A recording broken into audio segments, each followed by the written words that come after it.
ಕೃಷಿ ವಾರ್ತೆಯಲ್ಲಿ ಉಪಯುಕ್ತ ಮಾಹಿತಿಗಳನ್ನು ತಿಳಿದುಕೊಂಡ್ರಿ. ಈಗ ಸಮಗ್ರ ಮಾಹಿತಿಯನ್ನು ತಿಳಿಯೋಣ.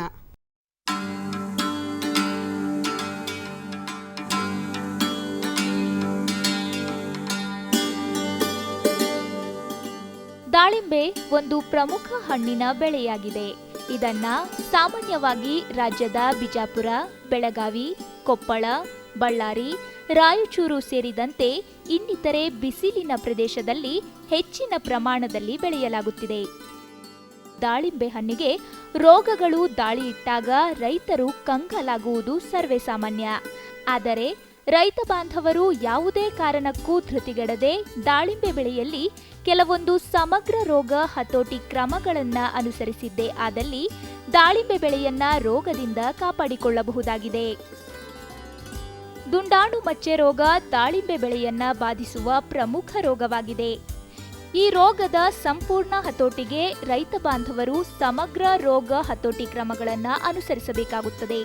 ಈ ಕ್ರಮಗಳ ಬಗ್ಗೆ ಹೆಚ್ಚಿನ ಮಾಹಿತಿಯನ್ನ ನೀಡಲಿದ್ದಾರೆ ತಜ್ಞರಾದ ಡಾಕ್ಟರ್ ಎಂಜಿರಪ್ಪ ಅವರು. ಸರ್ವೇಸಾಮಾನ್ಯವಾಗಿ ರೈತ ಬಾಂಧವರು ಇದಕ್ಕೆ ವೈರಸ್ ರೋಗ ಅಂತ ಕರೀತಾರೆ. ಇದು ವೈರಸ್ ರೋಗ ಖಂಡಿತ ಅಲ್ಲ. ಇದು ದುಂಡಾಣಿಂದ ಬರ್ತಕ್ಕಂಥ ದುಂಡಾಣು ಮಚ್ಚೆ ರೋಗ ಅಂತಕ್ಕಂಥದ್ದು. ಸಾಮಾನ್ಯವಾಗಿ ಈ ಗಿಡದ ಒಂದು ಲಕ್ಷಣಗಳನ್ನು, ಈ ರೋಗದ ಒಂದು ಲಕ್ಷಣಗಳನ್ನು ನಾವು ಎಲೆ ಮೇಲೆ, ಈ ಕಾಂಡದ ಮೇಲೆ ಹಾಗೂ ಕಾಯಿಗಳ ಮೇಲೆ ಕೂಡ ಕಾಣಿಸ್ತೇವೆ.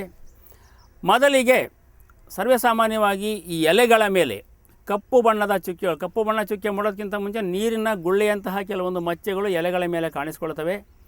ಎಲೆಗಳ ಮೇಲ್ಭಾಗ ಮತ್ತು ಕೆಳಭಾಗದಲ್ಲಿ ಕೂಡ ಅಂತಹ ಮಚ್ಚೆಗಳನ್ನು ನಾವು ನೋಡ್ತೇವೆ. ಇನ್ನು ಕಾಲಕ್ರಮೇಣ ರೋಗ ವೃದ್ಧಿಯಾದಂತಲ್ಲ ಅಂತಹ ಮಚ್ಚೆಗಳು ಕಪ್ಪು ಬಣ್ಣಕ್ಕೆ ತಿರುಗಿಬಿಟ್ಟು ಆ ಎಲೆಗಳು ಹಳದಿ ಬಣ್ಣಕ್ಕೆ ತಿರುಗಿ ಉದುರಲಿಕ್ಕೆ ಪ್ರಾರಂಭ ಆಗ್ತದೆ. ಇನ್ನು ಇದೇ ಥರನಾದ ಮಚ್ಚೆಗಳನ್ನು ನಾವು ಮುಖ್ಯ ಕಾಂಡದ ಮೇಲೂ ಕೂಡ, ಕೆಲವು ಕೊಂಬೆಗಳ ಮೇಲೆ ಮತ್ತು ಮುಖ್ಯದ ಕಾಂಡದ ಮೇಲೂ ಕೂಡ ನಾವು ಕಾಣಿಸ್ತೀವಿ. ಈ ಕಾಂಡದ ಮೇಲೆ ಮಚ್ಚೆಗಳು ಕಾಣಿಸ್ಕೊಂಡ ತಕ್ಷಣ ಆ ಕಾಂಡದ ಭಾಗ ಕಂಪ್ಲೀಟಾಗಿ ನಮಗೆ ಮುರಿದು ಬಿದ್ದುಬಿಡುತ್ತೆ. ಇನ್ನು ದಾಳಿಂಬೆ ಕಾಯಿಗಳ ಮೇಲೂ ಕೂಡ ಇದೇ ರೀತಿಯ ಮಚ್ಚೆಗಳು, ನೀರಿನ ಗುಳ್ಳೆಯಾದಂತಹ ಮಚ್ಚೆಗಳು ಮೊದಲು ಕಾಣಿಸ್ಕೊಂಡ್ಬಿಟ್ಟು ಕಾಲಕ್ರಮೇಣ ಅಂತಹ ಮಚ್ಚೆಗಳು ಕಪ್ಪು ಬಣ್ಣಕ್ಕೆ ತಿರುಗಿ ಆ ನಂತರ ಕಾಯಿಗಳು ಆ ಒಂದು ಮಚ್ಚೆ ಬಂದಂಥ ಒಂದು ಜಾಗದಲ್ಲಿ ಸೀಳಲಿಕ್ಕೆ ಪ್ರಾರಂಭವಾಗ್ತವೆ. ಸರ್ವೇಸಾಮಾನ್ಯವಾಗಿ ಕಾಯಿ ಕಚ್ಚುವ ಹಂತದಿಂದ ಹಿಡ್ಕೊಂಬಿಟ್ಟು ಇದನ್ನು ಕಟಾವಿನ ಹಂತದವರೆಗೂ ಕೂಡ ಈ ರೀತಿಯ ಮಚ್ಚೆಗಳನ್ನು ನಾವು ನೋಡ್ತೀವಿ. ಇದರಿಂದ ನಮಗೆ ದಾಳಿಂಬೆ ಬೆಳೆಯಲ್ಲಿ ಮುಖ್ಯವಾಗಿ ಮಾರುಕಟ್ಟೆ ಮತ್ತು ಹಣ್ಣಿನ ಇಳುವರಿಯಲ್ಲಿ ಬಹಳಷ್ಟು ನಷ್ಟವನ್ನು ಉಂಟು ಮಾಡ್ತದೆ. ಇನ್ನು ಸರ್ವೇಸಾಮಾನ್ಯವಾಗಿ ಈ ರೋಗ ಈ ಬೇಸಿಗೆಯ ಕಾಲದಲ್ಲಿ ಬಹಳಷ್ಟು ಕಾಣಿಸ್ಕೊಳ್ತದೆ. ದಾಳಿಂಬೆಯನ್ನು ಕೂಡ ನಾವು ಎಲ್ಲ ಕಾಲದಲ್ಲಿ ಬೆಳಿಬಹುದು. ಇದಕ್ಕೆ ಮುಖ್ಯವಾಗಿ ನಾವು ಈ ಒಂದು ಮುಂಗಾರಿನಲ್ಲಿ ಬೆಳೆದರೆ ಅದಕ್ಕೆ ಮೃಗಬಹಾರ ಅಂತ ಕರಿತೀವಿ, ಹಿಂಗಾರಿನಲ್ಲಿ ಬೆಳೆದರೆ ಅದಕ್ಕೆ ಹಸ್ತಬಹಾರ ಅಂತ ಕರಿತೀವಿ, ಮತ್ತು ಬೇಸಿಗೆಯಲ್ಲಿ ಈ ಬೆಳೆಯನ್ನು ಬೆಳೆದಾಗ ನಾವು ಅಂಬಿ ಬಹಾರ ಅಂತ ಕರಿತೀವಿ. ಈ ಮುಖ್ಯವಾಗಿ ಈ ರೋಗದ ಹತೋಟಿಗೆ ನಾವು ಹಸ್ತಬಹಾರ ಅಂತಕ್ಕಂಥ ಒಂದು ಅಥವಾ ಚಳಿಗಾಲದಲ್ಲಿ ಈ ಬೆಳೆ ತಗೊಳ್ಳೋದು ಬಹಳ ಮುಖ್ಯ. ಎರಡನೇ ಮುಖ್ಯವಾದಂಥ ಒಂದು ಅಂಶ ಅಂತ ಹೇಳಿದರೆ ಈ ಸಮಗ್ರ ರೋಗ ಹತೋಟಿಗಳ ಕ್ರಮಗಳನ್ನು ಪಾಲಿಸಿದಾಗ ಮಾತ್ರ ಈ ರೋಗವನ್ನು ಹತೋಟಿ ಮಾಡೋದು. ಇನ್ನು ಈ ರೋಗ ಪ್ರಸಾರ ಯಾಕಪ್ಪ ಅಂತ ಹೇಳಿದರೆ ಸಾಮಾನ್ಯವಾಗಿ ಇವತ್ತು ಒಂದು 10-15 ಗಿಡದಲ್ಲಿ ರೋಗ ಕಾಣಿಸ್ಕೊಳ್ತಂದರೆ 2-3 ದಿನಗಳಲ್ಲಿ ಅಥವಾ ಒಂದು 15 ದಿನಗಳಲ್ಲಿ ಹೊಲ ತುಂಬೆಲ್ಲನೂ ಕೂಡ ಪ್ರಸಾರ ಆಗಿಬಿಟ್ಟು ಎಲ್ಲ ಕಾಯಿಗಳ ಮೇಲೂ ಕೂಡ ನಾವು ಈ ರೀತಿಯ ಮಚ್ಚೆಗಳನ್ನು ನಾವು ನೋಡ್ತೀವಿ. ಅಂದರೆ ಬಹಳ ಬೇಗ ಗಾಳಿಯ ಮೂಲಕ ಮತ್ತು ಮಳೆ ಹನಿಗಳ ಮೂಲಕ ಪ್ರಸಾರ ಆಗ್ತಕ್ಕಂಥ ಒಂದು ರೋಗ ಇದು. ಈ ರೋಗನ ಲಕ್ಷಣದಲ್ಲಿ ಕಂಡ ತಕ್ಷಣ ಏನು ಮಾಡಬೇಕಪ್ಪ ಅಂದರೆ ಈ ಹೊಲದ ಸ್ವಚ್ಛತೆಯನ್ನು ಕಾಪಾಡೋದು ಬಹಳ ಮುಖ್ಯ. ಇಲ್ಲಿ ರೋಗ ಪೀಡಿತ ಎಲೆಗಳಾಗಲಿ, ಕಾಯಿಗಳಾಗಲಿ, ಟೊಂಗೆಗಳಾಗಲಿ ಅವನ್ನು ನಾವು ಕಟ್ ಮಾಡಿಬಿಟ್ಟು ದೂರಕ್ಕೆ ಬಿಸಾಕಿ ಅದನ್ನು ಸುಟ್ಟು ಬಡೋದು ಬಹಳ ಮುಖ್ಯ. ಅಂದರೆ ರೋಗದ ಸೋಂಕನ್ನು ನಾವು ಕಡಿಮೆ ಮಾಡಲಿಕ್ಕೆ ಬಹಳಷ್ಟು ಅನುಕೂಲವಾಗ್ತದೆ. ಇನ್ನು ಸಾಮಾನ್ಯವಾಗಿ ಈ ಚಾಟ್ನಿ ಮಾಡೋ ಕಾಲಕ್ಕೆ ದಾಳಿಂಬೆಯ ಪ್ರಾರಂಭ ಹಂತದಲ್ಲಿ ಗಿಡಕ್ಕೆ ಚಾಟ್ನಿ ಮಾಡ್ತಾರೆ. ಆ ಚಾಟ್ನಿ ಮಾಡ್ತಕ್ಕಂಥ ಒಂದು ಟೈಮಲ್ಲಿ ಈಗ ಅಕಸ್ಮಾತ್ ಏನೋ ಕೊಂಬೆ ಮೇಲೆ ಅಥವಾ ಕೆಲವೊಂದು ಬ್ರಾಂಚ್ಗಳ ಮೇಲೆ ರೋಗ ಇತ್ತಂದರೆ ಅಂತಹ ಕೊಂಬೆಗಳನ್ನು, ರೋಗ ಪೀಡಿತವಾದಂಥ ಕೊಂಬೆಗಳನ್ನು ಮೊದಲು ತೆಗೆದು ಬಿಸಾಕಬೇಕು. ಮುಖ್ಯ ಕಾಂಡಕ್ಕೆ ಏನಾದರೂ ಅಕಸ್ಮಾತ್ ರೋಗ ಇತ್ತಪ್ಪ ಅಂತೇಳಿದರೆ ನಾವು ಚಾಕುವಿನಿಂದ ಅಥವಾ ಬ್ಲೇಡಿಂದ ಆ ಭಾಗವನ್ನು ಕೆರೆದು ಬಿಟ್ಟು ಅದಕ್ಕೆ ನಾವು ಬೋಡೋ ಪೇಸ್ಟ್ ಆಗಲಿ ಅಥವಾ ಈ ಬ್ಲೈಟಾಕ್ಸ್ ಅಂತ ಸಿಗ್ತದೆ, ಕಾಪರ್ ಆಕ್ಸಿಕ್ಲೋರೈಡು, ಅದ್ರ ಪೇಸ್ಟ್ ಮಾಡಿಕೊಂಡು ಅಲ್ಲಿ ಲೇಪನ ಮಾಡಬೇಕು. ಇನ್ನು ಚಾಟ್ನಿ ಮಾಡೋ ಕಾಲಕ್ಕೆ ಒಂದು ಗಿಡದಿಂದ ಇನ್ನೊಂದು ಗಿಡಕ್ಕೆ ಆ ಚಾಟ್ನಿ ಕತ್ತರಿಯ ಮೂಲಕನೂ ಕೂಡ ಈ ರೋಗ ಪ್ರಸಾರ ಆಗೋದ್ರಿಂದ ಪ್ರತಿಯೊಂದು ಗಿಡವನ್ನು ಚಾಟ್ನಿ ಮಾಡಿದ ನಂತರನ ಆ ಒಂದು ಚಾಟ್ನಿ ಮಾಡಿದ ಕತ್ತರಿಯನ್ನು ನಾವು ಮುಖ್ಯವಾಗಿ ಸೋಡಿಯಂ ಹೈಪೋಕ್ಲೋರೈಡ್ ಅಂತಕ್ಕಂಥ ಒಂದು ಡಿಸ್ಇನ್ಫೆಕ್ಟೆಂಟ್ ಸಿಗುತ್ತೆ. ಅದು ದ್ರಾವಣವನ್ನು ತಯಾರು ಮಾಡ್ಕೊಂಡ್ಬಿಟ್ಟು ಅದರಲ್ಲಿ ಪ್ರತಿ ಗಿಡದ ಚಾಟ್ನಿ ಆದ ನಂತರ ಆ ಕತ್ತರಿಯನ್ನು ಅದರಲ್ಲಿ ನಾವು ಅದ್ದಿ ಮುಂದಿನ ಗಿಡಕ್ಕೆ ನಾವು ಚಾಟ್ನಿಯನ್ನು ಕೈಗೊಳ್ಳಬಹುದು. ಇನ್ನು ರೈತ ಬಾಂಧವರು ಏನು ಮಾಡ್ತಾರಪ್ಪ ಅಂತ ಹೇಳಿದರೆ ಪ್ರತಿ ಸರಿನ ಕಾಯಿಗಳನ್ನು ಹರ್ಕೊತಿರ್ತಾರೆ. ಯಾಕಂದ್ರೆ ದಾಳಿಂಬೆ ಬಿಟ್ಬಿಟ್ರೆ ವರ್ಷ ಪೂರ್ತಿ ಕೂಡ ಅದರಲ್ಲಿ ಕಾಯಿಗಳು ಬರ್ತಾ ಇರ್ತವೆ.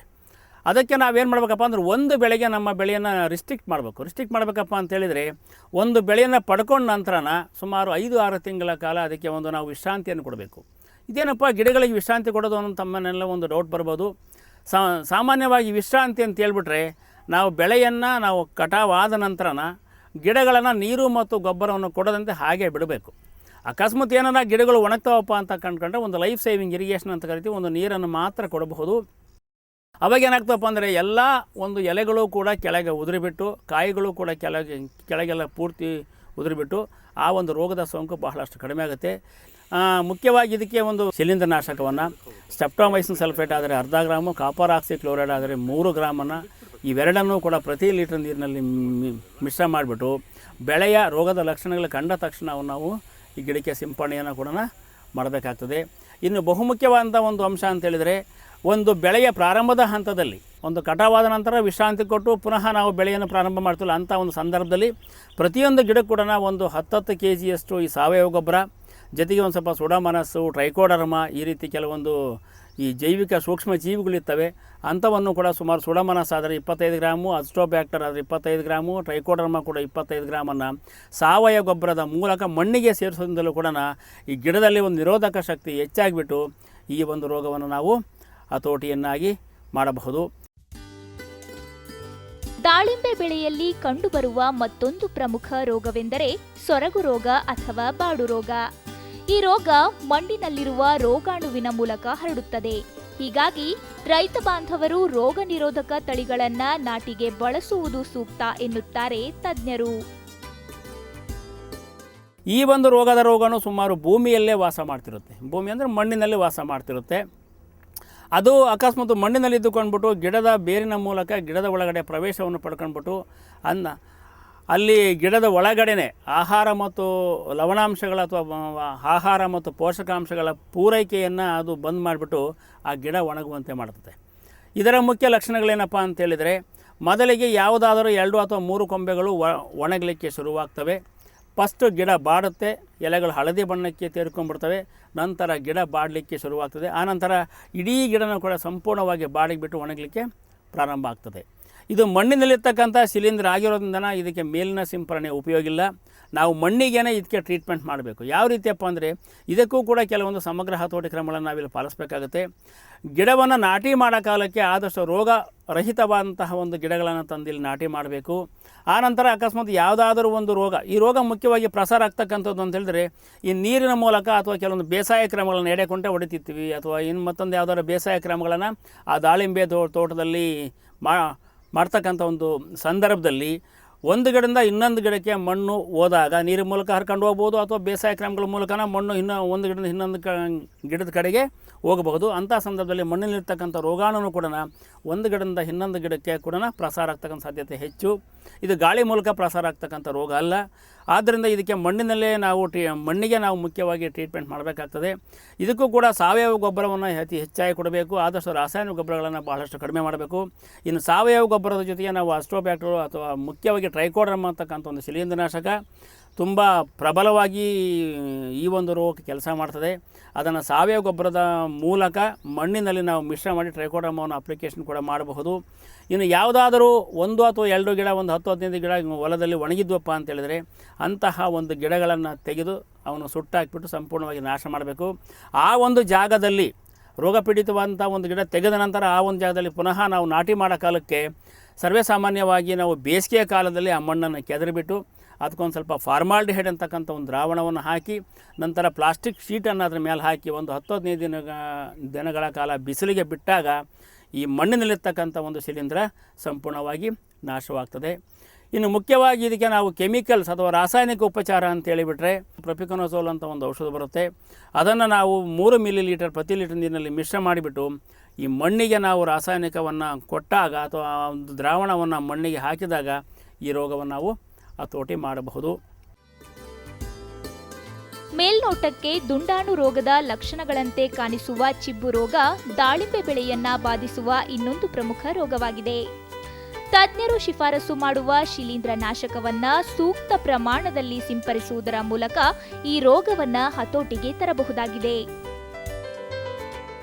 ಈ ಚಿಬ್ಬು ರೋಗ ಮೊದಲಿಗೆ ಬಹಳಷ್ಟು ಹಾನಿಯನ್ನು ಮಾಡುತ್ತೆ. ಇವತ್ತಿನವರೆಗೂ ಕೂಡ ಇಲ್ಲ ಯಾವುದೇ ದಾಳಿಂಬೆ ಬೆಳೆಯಲ್ಲಿ ಚಿಬ್ಬು ರೋಗ ಇರುತ್ತೆ, ಇಲ್ಲಾಂದರೆ ಈ ದುಂಡಾಣು ಮಚ್ಚೆ ರೋಗ ಇರುತ್ತೆ. ಚಿಬ್ಬು ರೋಗ ಮತ್ತು ದುಂಡಾಣು ರೋಗ ಇರ್ತಕ್ಕಂಥ ವ್ಯತ್ಯಾಸ ಅಂತ ಹೇಳ್ಬಿಟ್ರೆ, ಈ ದುಂಡಾಣು ರೋಗದ ಗತಿಯೇ ಮಚ್ಚುಗಳು ಕಾಣ್ತವೆ. ಬಟ್ ಮಚ್ಚುಗಳು ಒಂದು ಸ್ವಲ್ಪ ಈ ಕಾಯಿಗಳ ಮೇಲೆ ಬಹಳ ಕಪ್ಪು ಆಕಾರದ ಮಚ್ಚೆಗಳು ಕಾಣ್ತವೆ. ಅವು ಬಹಳ ದೊಡ್ಡದಾಗಿ ಕೂಡ ಆಗ್ತವೆ. ಬಟ್ ಕಾಯಿ ಸೀಳೋದಿಲ್ಲ ಇಲ್ಲಿ. ಇದು ಮಳೆಗಾಲದ ಒಂದು ರೋಗ. ಸಾಮಾನ್ಯವಾಗಿ ಮಳೆ ಹನಿಗಳು ಜಾಸ್ತಿ ಇದ್ದಾಗ, ವಾತಾವರಣದ ಒಂದು ಉಷ್ಣಾಂಶ ಕಡಿಮೆ ಇದ್ದಾಗ ಈ ಒಂದು ರೋಗ ಬಹಳಷ್ಟು ಪ್ರಸಾರ ಆಗುತ್ತೆ. ಮೊದಲಿಗೆ ಎಲೆಗಳ ಮೇಲೂ ಕೂಡ ಕಪ್ಪು ಬಣ್ಣದ ಚುಕ್ಕೆಗಳು ಕಾಣಿಸ್ಕೊಳ್ತವೆ. ಅಂಥ ಎಲೆಗಳು ಹಳದಿ ಬಣ್ಣಕ್ಕೆ ತಿರುಗಿಬಿಟ್ಟು ಉದುರಲಿಕ್ಕೆ ಪ್ರಾರಂಭ ಆಗ್ತದೆ. ಮತ್ತು ಇದು ಮುಖ್ಯವಾಗಿ ಕಾಣಿಸ್ಕೊಳ್ಳೋದಂದ್ರಪ್ಪ ಅಂದರೆ ಈ ಕಾಯಿಗಳ ಮೇಲೆ ಅನೇಕ ಸಂಖ್ಯೆಯಲ್ಲಿ ದೊಡ್ಡ ದೊಡ್ಡ ಮಚ್ಚುಗಳು ಕಾಣಿಸ್ಕೊಂಬಿಟ್ಟು ಅದಕ್ಕೆ ಒಂದು ಮಾರುಕಟ್ಟೆಯಲ್ಲಿ ಬೆಲೆ ಬರೋದಿಲ್ಲ ಮತ್ತು ಇಳುವರಿಯಲ್ಲಿ ಬಹಳಷ್ಟು ಕುಂಠಿತವಾಗುತ್ತೆ. ಇನ್ನು ಮುಖ್ಯವಾಗಿ ಇದು ಶಿಲೀಂಧ್ರದಿಂದ ಕಂಡು ಬರ್ತಕ್ಕಂಥ ಒಂದು ರೋಗವಾದ್ರಿಂದ ಹೊಲದ ಸ್ವಚ್ಛತೆ 3 ರೋಗಗಳಿಗೂ ಭಾಳ ಇಂಪಾರ್ಟೆಂಟು. ಜೊತೆಗೆ ಇದಕ್ಕೆ ಕೆಲವೊಂದು ಶಿಲೀಂಧ್ರನಾಶಕಗಳನ್ನು ಸಿಂಪಡಣೆ ಮಾಡಿ ರೋಗದ ಪ್ರಾರಂಭದ ಹಂತದಲ್ಲಿ ಕೆಲವೊಂದು ಶಿಲೀಂಧ್ರನಾಶಕಗಳನ್ನು ಸಿಂಪಡಣೆ ಮಾಡಿಬಿಟ್ಟು ಈ ರೋಗವನ್ನು ಹತೋಟಿ ಮಾಡ್ಬೋದು. ಮುಖ್ಯವಾಗಿ ಕಾರ್ಬನ್ ಡೈಸಿಮ್ಮು ಅಥವಾ ಥಯೋಫಿನಟ್ ಮೀಥೈಲು, ಹೆಕ್ಸಾಕೊನಜೋಲ್ ಅಂತಕ್ಕಂಥ ಶಿಲೀಂಧ್ರನಾಶಕ ಸಿಗ್ತದೆ, ಅಥವಾ ಡೈಫೆನ್ಕೊನಜೋಲ್ ಅಂತಕ್ಕಂಥ ಒಂದು ಶಿಲೀಂಧ್ರನಾಶಕ ಸಿಗ್ತದೆ. ಇದರಲ್ಲಿ ಯಾವುದಾದರೂ 1 ಅಥವಾ 2 ಶಿಲೀಂಧ್ರನಾಶಕಗಳನ್ನು ರೋಗದ ಪ್ರಾರಂಭದ ಹಂತದಲ್ಲಿ ನಾವು ಸಿಂಪಡಣೆ ಮಾಡಬೇಕು. ಈಗ ಎಲ್ಲ ಶಿಲೀಂಧ್ರನಾಶಕ ನಾವು ಬಳಸೋದಾದರೆ ಅಂತಹ ಶಿಲೀಂಧ್ರನಾಶಕವನ್ನು ರಿಪೀಟ್ ಮಾಡ್ಬೋದು. ಮೊದಲಿಗೆ ಕಾರ್ಬನ್ ಡೈಸಿಮ್ ಅಂತ ಹೇಳಿದೆ, ಅದನ್ನು 1 ಗ್ರಾಮ್ ಪ್ರತಿ ಲೀಟರ್ ನೀರಿಗೆ, ಅಥವಾ ಹೆಕ್ಸಾಕೊನಜೋಲ್ ಅಂತಕ್ಕಂಥ ಇನ್ನೊಂದು ಶಿಲೀಂಧ್ರನಾಶಕ ಲಿಕ್ವಿಡ್ ಫಾರ್ಮುಲೇಷನಲ್ಲಿ ಬರ್ತದೆ, ಅದನ್ನು 1 ಮಿಲಿಲೀಟರ್ ಪ್ರತಿ ಲೀಟರ್ ನೀರಿಗೆ ಹಾಕಿ ಒಂದಾದ ನಂತರ, ಒಂದು ಸಿಂಪಡಣೆ ಆದ ನಂತರ ಮತ್ತೊಂದು ರಾಸಾಯನಿಕ ಬಳಸ್ಬೋದು. ಯಾಕಂದರೆ ಯಾವುದೇ ರಾಸಾಯನಿಕವನ್ನು ನಾವು ಪುನಃ ಬಳಕೆ ಮಾಡಿದರೆ ಆ ಒಂದು ರೋಗಕ್ಕೆ ನಿರೋಧಕ ಶಕ್ತಿಯನ್ನು ಕೂಡ ಬರುತ್ತೆ. ಇಂತಹ ಶಿಲೀಂಧ್ರನಾಶಕಗಳನ್ನು ನಾವು ಸಿಂಪಡಣೆ ಮಾಡಿಬಿಟ್ಟು ಈ ಒಂದು ಚಿಬ್ಬು ರೋಗವನ್ನು ಕೂಡ ಸಮಗ್ರವಾಗಿ ಹತೋಟಿ ಮಾಡಬಹುದು. ಮುಖ್ಯವಾಗಿ ಈ ರೀತಿಯ ಕ್ರಮಗಳನ್ನು ಕೈಗೊಂಡಾಗ ಮಾತ್ರ ನಾವು ಯಾವುದೇ ರೋಗವನ್ನು ನಾವು ಸಮಗ್ರವಾಗಿ ಹತೋಟಿ ಮಾಡಿ ಒಳ್ಳೆಯ ಇಳುವರಿಯನ್ನು ಮತ್ತು ಲಾಭವನ್ನು ಪಡೆಯಬಹುದು.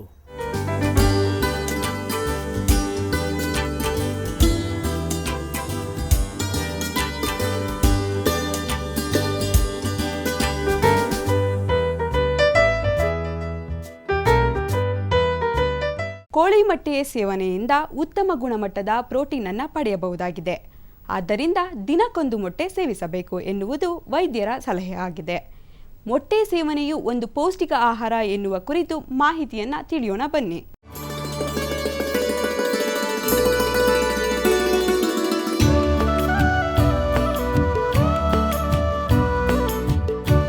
ಕೋಳಿ ಮೊಟ್ಟೆಯಲ್ಲಿ ಹೇರಳವಾಗಿ ಪ್ರೋಟೀನ್ ಮತ್ತು ವಿಟಮಿನ್ಗಳಿದ್ದು ಇದೊಂದು ಪೌಷ್ಟಿಕವಾದ ಆಹಾರವೇ ಆಗಿದೆ. ಆದ್ದರಿಂದ ಕೋಳಿ ಮೊಟ್ಟೆಗೆ ಮಾರುಕಟ್ಟೆಯಲ್ಲಿ ಬೇಡಿಕೆ ಹೆಚ್ಚು. ಕೋಳಿ ಮೊಟ್ಟೆಯ ಮಹತ್ವ ಹಾಗೂ ಇದನ್ನು ಉದ್ಯಮವಾಗಿ ಕೈಗೊಳ್ಳುವ ಕುರಿತು ತಜ್ಞರಿಂದ ಈಗ ಮಾಹಿತಿ. ಕೋಳಿ ಮೊಟ್ಟೆ ನಿಮಗೆಲ್ಲ ಗೊತ್ತಂಗೆ ಅತಿ ಹೆಚ್ಚು ಪೌಷ್ಟಿದಾಯಕ ಆಹಾರ. ಇದರಲ್ಲಿ ಕ್ಯಾಲ್ಶಿಯಂ ಮತ್ತು ವಿಟಮಿನ್ ಸಿ ಇವೆರಡು ಬಿಟ್ಟು ಇನ್ನೆಲ್ಲ ಅಂಶಗಳು ಇದ್ದಾವೆ. ಅದರಿಂದ ಇದು ಗ್ರಾಹಕರಿಗೆ ಅಥವಾ ಮಕ್ಕಳಿಗೆ, ಬಾಣಂತಿಯರಿಗೆ, ಮಕ್ಕಳಿಗೆ ಹೆಚ್ಚು ಬಳಕೆಗೆ ನಾವು ಬಳಸ್ತಾ ಇದ್ದೀವಿ. ಒಬ್ಬ ಗ್ರಾಹಕ ಸುಮಾರು 180 ಮೊಟ್ಟೆ ತಿನ್ನಬೇಕು ಅಂತ ನಮ್ಮ ICMR Indian council of medical research ಅಥವಾ ನ್ಯೂಟ್ರಿಷನ್ ಅವರು ಹೇಳ್ತಾರೆ. ಆದರೆ ನಾವು ತಿಂತಾ ಇರೋದು ಕೇವಲ 45ರಿಂದ 50 ಮೊಟ್ಟೆ. ಹಾಗಾಗಿ ಇನ್ನೂ ನಾವು ಭಾಳ ಹಿಂದುಳಿದಿದ್ದೀವಿ. ಅದರಲ್ಲಿ ನಾವು ಕೆಲವರು ಬರೀ ಮೊಟ್ಟೆ ಮಾತ್ರ ತಿಂತಾರೆ, ಕೋಳಿ ತಿನ್ನೋಕ್ಕೆ ಇಷ್ಟಪಡಲ್ಲ. ಆಮೇಲೆ ಇದು ಯಾಕಪ್ಪ ಅಂತಂದರೆ ಇದು ಸುಲಭವಾಗಿ ಸಿಗುತ್ತೆ, ಆಮೇಲೆ ಇದು ಕಲಬೆರಕೆ ಮಾಡೋದಕ್ಕೆ ಕಷ್ಟ. ಮಾರುಕಟ್ಟೆಯಲ್ಲಿ ನಾಟಿ ಕೋಳಿ ಮೊಟ್ಟೆಗೆ ಬೇಡಿಕೆ ಇರುವುದರಿಂದ ಅದಕ್ಕೆ ಬೆಲೆಯೂ ಹೆಚ್ಚು. ಆದ್ದರಿಂದ ರೈತರು ಸಾವಯವ ದೃಢೀಕರಣವಾದ ಕೋಳಿ ಮೊಟ್ಟೆಗಳ ಉತ್ಪಾದನೆ ಮಾಡಿ ಉದ್ಯಮವಾಗಿ ಕೈಗೊಂಡು ವಿದೇಶಗಳಿಗೂ ರಫ್ತು ಮಾಡಬಹುದಾಗಿದೆ. ರಾಸಾಯನಿಕಗಳಿಲ್ಲದ ಅಂದರೆ ಈ ಒಂದು ಆರ್ಗ್ಯಾನಿಕ್ ಸರ್ಟಿಫಿಕೇಷನ್ ಅಂತ ಏನು ಹೇಳ್ತೀವಿ, ಅಥವಾ ಸಾವಯವ ಪದ್ಧತಿನಲ್ಲಿ ಸಾಕಿದಂಥ ಕೋಳಿಯಿಂದ ಬಂದಂಥ ಮೊಟ್ಟೆಗಳಿಗೆ ಹೆಚ್ಚು ಬೇಡಿಕೆ ಇದೆ. ನಿಮಗೆ ಹೇಳಬೇಕು ಅಂತಂದರೆ ನಮ್ಮಲ್ಲಿ ಇವತ್ತು ಈ ಒಂದು ಕಮರ್ಷಿಯಲ್ ಅಥವಾ ವೈಟ್ ಲೆಗ್ಗಾರನ್ ಅಂತ ಏನು ಬಿಳಿ ಮೊಟ್ಟೆ ಬರುತ್ತೆ, ಅದು ಸುಮಾರು 4ರಿಂದ 5 ರೂಪಾಯಿ ಇದೆ. ಸಾವಯವ ಪದ್ಧತಿಯಲ್ಲಿ ಮೊಟ್ಟೆ ದೃಢೀಕರಣ ಆಗಿದ್ದೇ ಆದರೆ ಮೊಟ್ಟೆಗೆ 15ರಿಂದ 20 ರೂಪಾಯಿ ಕೊಡೋಕ್ಕೆ ತಯಾರಿದ್ದಾರೆ. ವೈಜ್ಞಾನಿಕವಾಗಿ ನಾಟಿ ಮೊಟ್ಟೆಗೂ ಮತ್ತು ಈ ನಮ್ಮ ಬಿಳಿ ಮೊಟ್ಟೆ ಇದಕ್ಕೂ ಯಾವುದೇ ವ್ಯತ್ಯಾಸ ಇಲ್ಲ. ವೈಜ್ಞಾನಿಕವಾಗಿ ಪ್ರೋಟೀನ್ ಅಂಶ ಆಗ್ಬೋದು, ಅಮೈನೋ ಆ್ಯಸಿಡ್ಗಳಾಗ್ಬೋದು, ಯಾವುದೇ ವ್ಯತ್ಯಾಸ ಇಲ್ಲ. ಆದರೆ ಆ ಬಣ್ಣಕ್ಕೆ ಅಂದರೆ ಈ ಮೇಲಿನ ಚಿಪ್ಪು ಏನಿದೆ, ಆ ಚಿಪ್ಪಿನ ಬಣ್ಣ ಒಂದು ಕೆಂಪುದು. ಈ ಒಂದು ಹಳದಿ ಭಾಗ ನೋಡಿದಾಗ ಭಾಳ ಇದು ಕಡು ಹಳದಿ ಬಣ್ಣ ಅಥವಾ ಒಂಥರ ಈ ನಮ್ಮ ಚೆಂಡುವಿನ ಬಣ್ಣದಲ್ಲಿರುತ್ತೆ. ಈ ಚೆಂಡು ಹೂವಿನ ಬಿಡಿದಾಗ ನಾವೇನೋ ಅದರಲ್ಲಿ ನ್ಯೂಟ್ರಿಷನ್ ಇದೆ ಅಥವಾ ಹೆಚ್ಚು ಪೌಷ್ಟಿಕಾಂಶ ಇದೆ ಅಂತ ಅಂದ್ಕೊತೀವಿ, ಆದರೆ ಅದು ಏನೂ ಇಲ್ಲ. ಈ ಕಡು ಹಳದಿ ಬಣ್ಣ ಅಥವಾ ಒಂದು ಕೆಂಪು ಮಿಶ್ರಿತ ಬಣ್ಣ ಬರೋದು ಯಾಕೆ ಅಂತಂದರೆ ಅದರಲ್ಲಿ ನಮ್ಮಲ್ಲಿ ಕ್ಸಾಂಥೋಫಿಲ್ ಅಂತ ಏನು ಹೇಳ್ತೀವಿ, ಅಥವಾ ಹಳದಿ ಬಣ್ಣಕ್ಕೆ ಪ್ರಚೋದಕವಾಗಿರುವಂಥ ಪಿಗ್ಮೆಂಟ್ಗಳು. ದೃಢೀಕರಿಸಿದ ಮೊಟ್ಟೆಗಳನ್ನು ನಮ್ಮ ದೇಶದಿಂದ ಬೇರೆ ದೇಶಕ್ಕೆ ನಾವು ನಿರ್ಯಾತ ಕೂಡ ಮಾಡ್ಬೋದು, ಎಕ್ಸ್ಪೋರ್ಟ್ ಮಾಡ್ಬೋದು.